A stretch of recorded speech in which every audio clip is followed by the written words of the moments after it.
Hello, আসসালামু আলাইকুম চাচা। জি চাচা। চাচা ভালো আছি চাচা। চাচা তুমি দুবাইতে আর কতদিন চাচা? এখন দেশে ওই মব ভায়োলেন্স কমছে তো চাচা। হ্যাঁ, এখন দেশে আসবে না? বিশ্বাস নাই না? ও আচ্ছা, ঠিক আছে, দুবাইতে থাকো, তোমার কাজকর্ম যেহেতু। চাচা ওই যে, হ্যাঁ কি কমো, আচ্ছা ওই যে আন্তর্জাতিক অপরাধ ট্রাইব্যুনাল এক আছে না, ওই বিচারপতি হলো গোলাম মর্তুজা। হ্যাঁ, ওইটার একটা চাচা গোপন ষড়যন্ত্র তো ফাঁস হয়ে গেছে। আমি তো তোমারে বিভিন্ন সময় কইছি যে এই যে এটা হলো তাজুলের প্রহসন, জামাতের প্রহসন। হ্যাঁ, ওই যে ব্যাকে জামাতে ইসলাম করে ট্রাইব্যুনালের। হ্যাঁ, তো এদের আচ্ছা ওই যে শেখ হাসিনার একজন ছিল না, উকিল। হ্যাঁ, ওই যে আমির হোসেন, উনি তো ওই যে আদালত থেকে বাইরে হ্যাঁ শেখ হাসিনা ফাঁসি হইব না, শেখ হাসিনা বাইচা যাইব।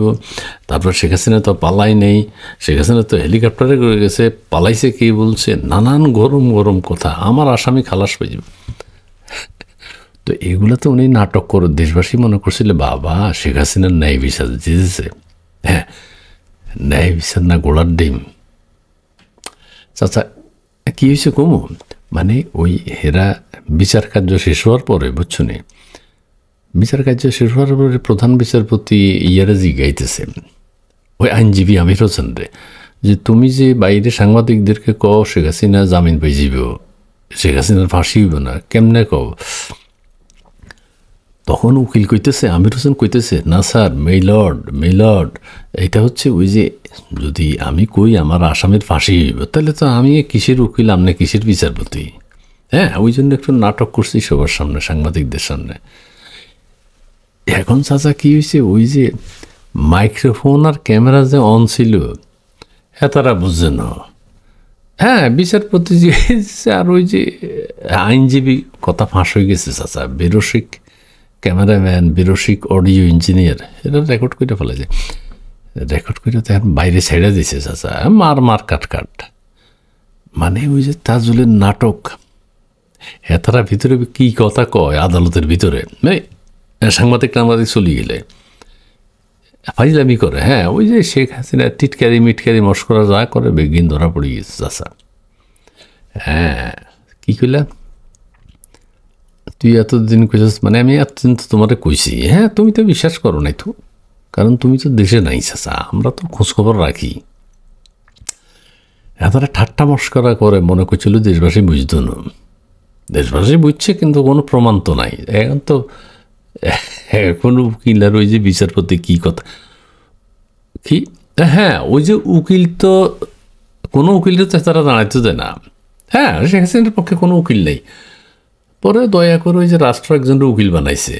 হ্যাঁ, তার আমির হোসেন তো রাষ্ট্রের উকিল চাচা। তো হেরা ওই তাজুল যা শিখাই দেয়, হাতে আই বাইরে সাংবাদিক করে কয় যে হ্যাঁ বিচার হইতেছে, খুব সুন্দর বিচার হইতেছে। হুদা বিচার বেগিন নাটক। এখন যে কি হইব চাচা, ওই যে আইনজীবী যিনি, বিচারপতির ছবি দেখা যায় না, বিচারপতির ছবি দেখা যায় না, আইনজীবীর ছবি দেখা গেছে যে আমির হোসেন, উনি যে হাসি দিছে স্যার, একটু নাটক করতে হয় স্যার, কি এখন সেরা দেখাইব কেমনে? এখন সাংবাদিকের সামনে কি কইব হেমিয়া, কোনো কথা নাই, এখন তো ধরা খাই গেছে। হ্যাঁ, এরা যে ওই যে হাত দিন ছোটের একদিন গৃহস্থের আছে না, একদিন ফাঁস, তাজুলের ঘুমরে ফাঁস। তাজুলের দিন হুঙ্কার দিছে না যে পৃথিবীর সমস্ত সম্পদ দিয়ে ওই ট্রাইব্যুনালকে কিনা যাবে না। ট্রাইব্যুনাল তো বেচাই হয়ে গেছে, কিনবো কেমনে? হ্যাঁ, তো ওই জামাত ইসলামের কাছে বিক্রি করে দিছে, হাতে নিজেও তো জামাত। এখন কেউ কয় পৃথিবীর সব সম্পত্তির মালিক কে? আল্লাহ ছাড়া তো আর কেউ নেই। অনাল্লাহ কি তাজুলের কাছে বিক্রি করব, কিন্তু যাইবনি অপরাধ ট্রাইব্যুনাল?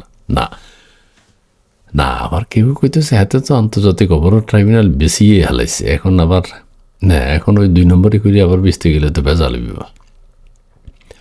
তাজুলও ধরা, বিচারপতি গোলাম মর্তুজাও ধরা, ওই যে আইনজীবীও ধরা খাইছে। পরিস্থিতি গরম চাচা। এরা নাটক করিয়া ওই যে শেখ হাসিনার ফাঁসি দিয়েছে চাচা। আর একটা গুরুত্বপূর্ণ কথা তোমারে কই, ওই যে রাজসাক্ষী হয়েছে না একজন আবদুল্লাল মামুন, আইজিপি, সাবেক আইজিপি। হ্যাঁ, তোমরা এখানে এই 1 বছরের মধ্যে রাজসাক্ষীর কী দরকার? রাজসাক্ষী ওই কখন, যখন আইনজীবী পুলিশ সারা তদন্ত কইরা, সারা দেশব্যাপী তদন্ত কইরা যদি কোনো কিছু না পায়, শেষে একজনের রাজসাক্ষী হইবার অনুরোধ করে। হ্যাঁ, এমন ইয়ানে তো তদন্ত তো কিছুই হয় নাই। এরা তাড়াতাড়ি রায় দিবার লাগবে আবদুল্লাল মামুন থেকে আবার 100 কোটি টাকা নিছে তাজুল। হ্যাঁ, 100 কোটি কইছে আপনারা পাঁচাই দিন মানে বেগির কন অন আবদুল্লাল মামুন যে কইব কিল্লে কইব, কারণ ভিডিও আছে, ওই কারা আগুন লাগাইছে সেইটা আছে, কে কে হত্যা করছে, গুলি করছে, বেগিন আছে তথ্য প্রমাণ। আবদুল্লাল মামুনটা চাচা এখন রাজসাক্ষী হয়ে যাইব কিল্লেই। হ্যাঁ, কারা কারা আগুন দিছে, কারা কারা ভাঙচুর করছে, কারা কারা পুলিশ মারছে, ওই সব এখন শেখ হাসিনার দোষ দিতেছে। মানে ওই হ্যাঁ, ওই আবদুল্লাল মামুন কইবে সব শেখ হাসিনা। এমনি আবদুল্লাল মামুনের 100 কোটি নিয়ে গেছে হাতে, না হাতে মিথ্যা সাক্ষী দিব। এখন তো বেগিন ধরা খাইছে চাচা, মানে লেজি গোবরের অবস্থা একেবারে। জেনারেল ওয়াকার কোনো কাজ হইতো না ওনার। ভুয়ামি, হ্যাঁ, পান্ডামি তো, দুষ্টামি, নষ্টামি, কি ভুয়া আন্তর্জাতিক অপরাধ ট্রাইব্যুনাল। এই তুমি এতদিন পরে কথাটা বুঝলে চাচা, দেশে আসো, ফাইজলামি চলছে, ফাইজলামি। তবে হ্যাঁ, এখন দেশবাসী সচেতন হয়ে গেছে চাচা, এসব ফাইজলামি আর চলতো না। ওই যে একটা কথা আছে না, হেনি কলেজের টিয়া লই সুদূর বুদুর চলতো না, আন্তর্জাতিক আদালতে সুদূর বুদুর চলতো না, ধরা গেছে। চাচা ঠিক আছে চাচা, আমি ওই না আরও কিছু খবর পাইলে তোমার কমও নেই। হ্যাঁ, ঠিক আছে চাচা। না, আমার একটু খুশি লাগতেছে আজকে, ওই যে সিটিং বাজি ধরা খাইছে তো চাচা। এগুলা মানে আমরা এতদিন তো কইতে আছি আন্তর্জাতিক অপরাধ ট্রাইব্যুনাল একটা প্রহসন, এটা একটা চক্রান্ত, এটা একটা সিটিং বাজি। মানুষের তো বিশ্বাস করতে চায় না। যে অডিও ভিডিও তো বাইরে গেছে উকিল সাহেবের আর বিচারপতির। এখন একটু খুশি তো মই চাচা।